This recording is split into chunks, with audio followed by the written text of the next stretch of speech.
छापाकाटा घेऊन आपल्या भेटीला येतात अभिनेते मकरंद नानसपुरे आणि नेमका हा सिनेमा काय आहे आणि कशा पद्धतीची गोष्ट घेऊन येत आहेत ते बोलूयात. सर, खूप स्वागत आहे मी माझामध्ये. धन्यवाद. आणि अर्थात छापाकाटा ट्रेलर बघितलं आहे, धमाल आहे तुमची नेहमीच. सो काय काय सांगेल आहे सिनेमाबद्दल?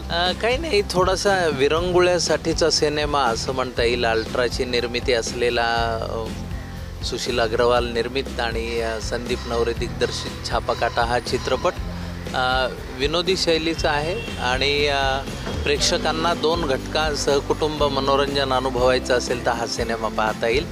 यामध्ये खूप चांगल्या कलावंतांची फौज आहे. मोहन जोशी आहेत, विजय पाटकर आहेत, अरुण नलावडे आहेत, तेजस्विनी लोणारी, पंकज विष्णू अशी मातब्बर मंडळी आहेत. आणि येत्या 15 डिसेंबरपासून महाराष्ट्राच्या सर्व चित्रपटगृहात हा सिनेमा प्रदर्शित होतो आहे. तेव्हा आवर्जून सहकुटुंब आनंद घ्यावा असा सिनेमा. पण खरं तर खूप दिवसांपासून आम्ही पाहिलं की तुम्ही सिनेमापासून थोडंसे लांब राहिलात. ते काही ठरवून होतं आणि या सिनेमाच्या निमित्ताने येणं हे काय होतं नेमकं? तसं ठरवून नव्हतं, पण मध्यंतरी 8.5 वर्ष मी एका सामाजिक कार्याशी नाम फाउंडेशनच्या निमित्ताने जोडला गेलेलो आहे.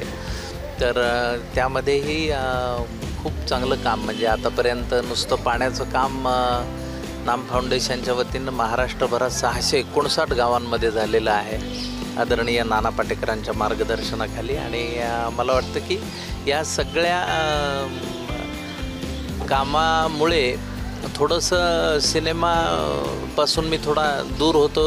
त्याशिवाय काही गंभीर प्रयोगही केले, म्हणजे जसं रंगापतंगासारखा सिनेमा असेल, काळोखाच्या पारंब्यासारखा सिनेमा असेल किंवा रानबाजारसारखी वेबसिरीज असेल.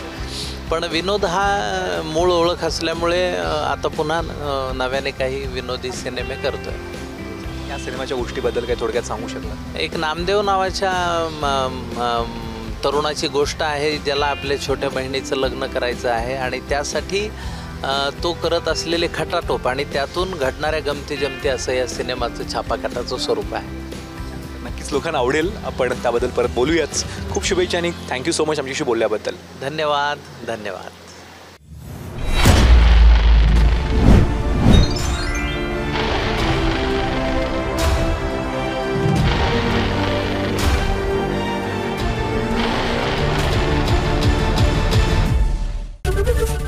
एबीपी माझा, उघडा डोळे बघा नीट.